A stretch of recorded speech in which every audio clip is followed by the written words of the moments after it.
Growth और market की बात करेंगे। क्वेस्ट इन्वेस्टमेंट मैनेजर्स के सीईओ और पोर्टफोलियो मैनेजर राकेश व्यास जुड़े हमारे साथ। इनके पास कैपिटल मार्केट में 18 साल का अनुभव है। इससे पहले Rakesh ji HDFC mutual fund में 14 साल बिता चुके हैं। सीमेंट, इंफ्रा, मेटल, केमिकल और रियल्टी सेक्टर को खास तौर से ट्रैक करते हैं।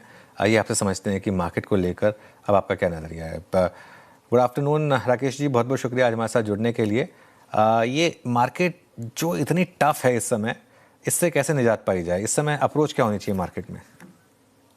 गुड आफ्टरनून अनुज जी और गुड आफ्टरनून वीरेंद्र जी। मेरे ख्याल से मार्केट पिछले करीब 15 महीने से थोड़ा टफ ही चल रहा है। यहाँ से निकलने का जो उपाय है वो कॉर्पोरेट अर्निंग को लेके ही है। अगर आप लास्ट 2 साल देखेंगे तो कॉर्पोरेट अर्निंग ग्रोथ बहुत ही कम रहा है, सिंगल डिजिट में रहा है। आगे जाके मुझे लगता है कि अगले 4 से 6 क्वार्टर के अंदर हम थोड़ी उसमें अच्छी तेजी देखने को मिल सकती है। तो नॉर्मल जो हमारा कॉर्पोरेट अर्निंग ग्रोथ है वो करीब 12-14% का है और यही उम्मीद है कि अगले 4 से 6 क्वार्टर में हम उस रन रेट पे पहुंचेंगे। और वहां जाकर मुझे लगता है कि मार्केट का जो रिटर्न है वो इस अर्निंग ग्रोथ को रिफ्लेक्ट करेगा। अभी फिलहाल के लिए नियर टर्म अनसर्टेनिटी बहुत ज़्यादा है, एफआई को लेके, करेंसी को लेके, जियो पॉलिटिक्स को लेके। बट अगर आप 2 से 4 क्वार्टर के बीच का व्यू लेंगे तो यहाँ से बाइंग की अपॉर्चुनिटी ज़्यादा अच्छी बनती है मेरे हिसाब से।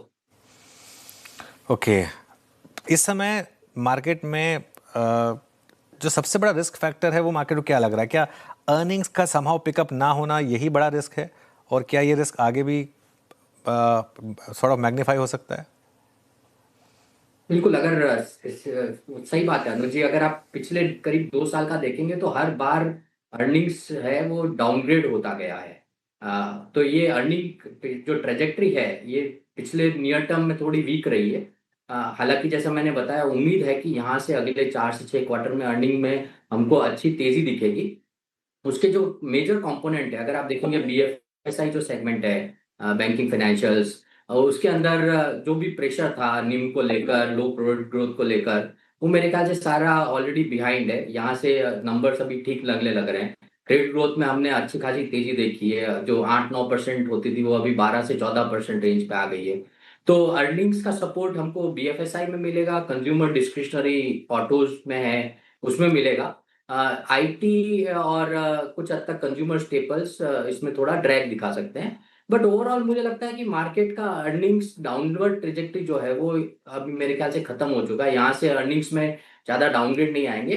बट जो मैंने बताया 12 से 14% का अर्निंग ग्रोथ जो हम एक्सपेक्ट कर रहे हैं, उसमें अगर कुछ बड़ा डेंट हुआ तो थोड़ा एक कंसर्न हो सकता है। अच्छा, अर्निंग डाउनग्रेड्स का क्रम जो है वो अपने अंतिम पड़ाव में है। आपने कही राकेश जी बात है। कुछ और सेक्टर्स को लेते हैं। 3 सेक्टर्स का आपने उल्लेख कर ही दिया, उसको रिपीट नहीं करूँगा। हम क्योंकि बजट के बहुत नज़दीक खड़े हैं तो ये प्रश्न मेरा लाजमी हो जाता है, और जिन सेक्टर्स में इस बजट में एलोकेशन बढ़ना लाजमी और काफ़ी हद तक लगता है कि वो होगा, वो है डिफेंस। और डिफेंस में जुलाई 2024 के बाद जो प्राइस डैमेज था उसमें एक हल्की सी रिकवरी तो है, बट नॉट आई थिंक ऐसी रिकवरी नहीं कि वो प्रीवियस हाइज रीगेन हो जाए। आप डिफेंस को इस वक्त कैसे लेके चल रहे हैं? माना जा रहा है कि 10 से 20% का हाइक होगा एलोकेशन में इस बार। आपकी रीडिंग इस स्पेस पे क्या कहती है?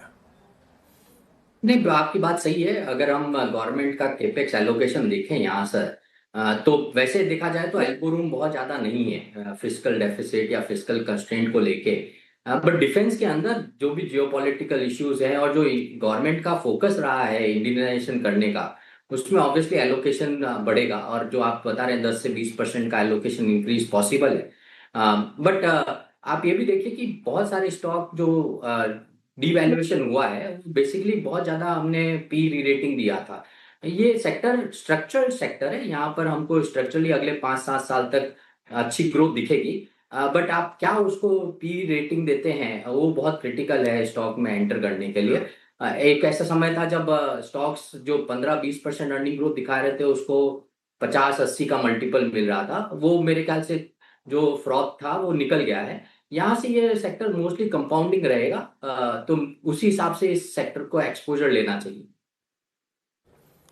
ओके, अच्छा, एक दो सेक्टर्स को और लेते हैं जहाँ पे बीते आप समझिए साल भर बहुत सुनहरे रहे, और 3 महीने 6 महीने तो बहुत बड़ा प्राइस टच था। दैट्स मेटल्स, कमोडिटीज़ पे आता हूँ मैं यहाँ पे।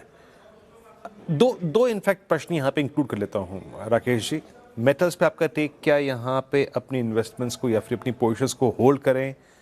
और दूसरी चीज़ है कमोडिटीज़ में आपने केमिकल्स को देखा, नंबर्स और कमेंट्री उतनी इंप्रेसिव नहीं है, यहाँ पे आपका टेक दोनों धड़ों पर कमोडिटीज़ के। मैं यहाँ प्रीशियस मेटल्स को इंक्लूड नहीं कर रहा हूँ। तो मेटल्स में जैसा सब लोग जानते हैं कि थोड़ा ग्लोबल कमोडिटी है, तो ग्लोबल इकोनॉमिक एनवायरनमेंट उस पर ज़्यादा फोकस होता है। चाइना जो है उसने जो पॉलिसी चेंज करना शुरू किया है लास्ट 1-2 महीने से, उससे थोड़ा मेटल्स में सपोर्ट मिला है। और दूसरा सपोर्ट मेरे ख्याल से करेंसी को लेकर भी है। ग्लोबली जो यूएस डॉलर का करेंसी चेंजेस हो रहा है उसके हिसाब से मेटल्स को उससे भी सपोर्ट मिला है। पर अगर मैं इंडियन मार्केट की बात करूं तो जो गवर्नमेंट के action specially around ferrous metal, जो स्टील में सेफगार्ड ड्यूटी लगाया है अगले करीब 2-2.5 साल के लिए, उससे कम से कम एक विजिबिलिटी मिलता है अर्निंग ट्रेजेक्ट्री को लेकर। तो उसकी वजह से थोड़ा हमको पॉजिटिवनेस दिख रहा है। बाकी दूसरे जो मेटल्स है वो लार्जली कमोडिटी प्राइस एक्सपोजर को लेकर ज्यादा है। वहां पर भी मेरे ख्याल से फिलहाल के लिए थोड़ा पॉजिटिविटी कायम रहेगा। बट केमिकल्स में एक ये थोड़ा अंडरडॉग है मेरे ख्याल से। अगर हम अगले 4 से 6 क्वार्टर देखें तो हो सकता है कि इसके अंदर सरकार दो चीज कर सकता है। एक तो पीएलआई जैसा कुछ एक इंसेंटिव स्कीम ला सकता है इंडिया में मैन्युफैक्चरिंग बढ़ाने के लिए केमिकल्स का। और दूसरा जो ग्लोबल साइकिल था वो मेरे ख्याल से अभी सेम बॉटम आउट हो चुका है, स्पेशली एग्रो केमिकल्स वगैरह में देखें तो ऐसा लग रहा है कि जो डीस्टॉकिंग साइकिल था वो ऑलमोस्ट खत्म होने आया है। और जो रुपी का जो डेप्रिसिएशन है यूएस डॉलर के अगेंस्ट, उससे मैन्युफैक्चरिंग और कॉम्पिटिटिव हो जाती है इंडिया में। तो ये एक सेक्टर है जो हमको वॉच आउट करना चाहिए। अभी हम लोग धीरे धीरे इस पे थोड़ा पॉजिटिवली बायस्ड हैं ऑलरेडी हमारे पोर्टफोलियो में। ओके। ये जो आईटी सेक्टर है इस पर लेकर अब आपका क्या व्यू है, क्योंकि ज़्यादातर बड़ी कंपनियों के नंबर्स अब आ चुके हैं यहाँ पर? देखिए अनुज जी, इसमें अगर आप देखेंगे तो काफी सारा जो पी डी रेटिंग ऑलरेडी हो चुका है। और उसका कारण बहुत सिंपल था कि ग्रोथ यहाँ मिसिंग है। तो अभी भी रेवेन्यू ग्रोथ ट्रेजेक्टरी जो है वो, अगर आप लार्ज प्लेयर्स की बात करें तो कोई बहुत ज्यादा ऑप्टिमिस्टिक नहीं है। हालांकि ऑर्डर इनफ्लोज वगैरह काफी अच्छे हैं, बट एग्जीक्यूशन ग्रोथ अभी भी लैगिंग है। बट जो रुपी डेप्रिसिएशन है यहाँ पर भी उनको थोड़ा मार्जिन में फायदा मिल रहा है। तो यहाँ से कम हम हायर सिंगल डिजिट या lower double digit earning growth देख सकते हैं। तो यहाँ ये फिर भी अर्निंग्स जो है वो कॉर्पोरेट अर्निंग को ट्रेल करेगा ओवरऑल मार्केट की अर्निंग को।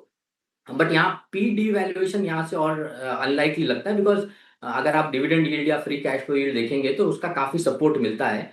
बट हम as a IT services sector large cap specially हम लोग काफी टाइम से अंडरवेट हैं। उसका कारण ग्रोथ को लेकर है। बट कुछ कुछ सेलेक्टेड स्पेस है उसके अंदर, जो जैसे मिड कैप हो गया या प्रोडक्ट कंपनीज हो गया जैसे ओरेकल फाइनेंशियल सर्विसेज, उसमें थोड़ी ग्रोथ की विजिबिलिटी हमको ज्यादा बेटर दिखती है। तो वहां हमारा एक्सपोजर उससे उस लिहाज से ज्यादा है। एक स्पेस जहां बहुत ज़्यादा पेन है वो है रियल एस्टेट। पिछले साल का सबसे खराब इंडेक्स और इस साल और बड़ी गिरावट, खासतौर से Mumbai based real estate stocks में। ये क्यों हो रहा है? आई थिंक इसमें थोड़ा जो है वो सरकारी जो इंटरवेंशन था बीच में उसको लेकर भी है। दो चीजें हुई है। सुप्रीम कोर्ट के कुछ रेगुलेशंस जो इम्प्रूव बेसिकली फॉरेस्ट या वाइल्ड लाइफ को लेकर थे, उससे अप्रूवल प्रोसेस थोड़ा डिले हो रहा था।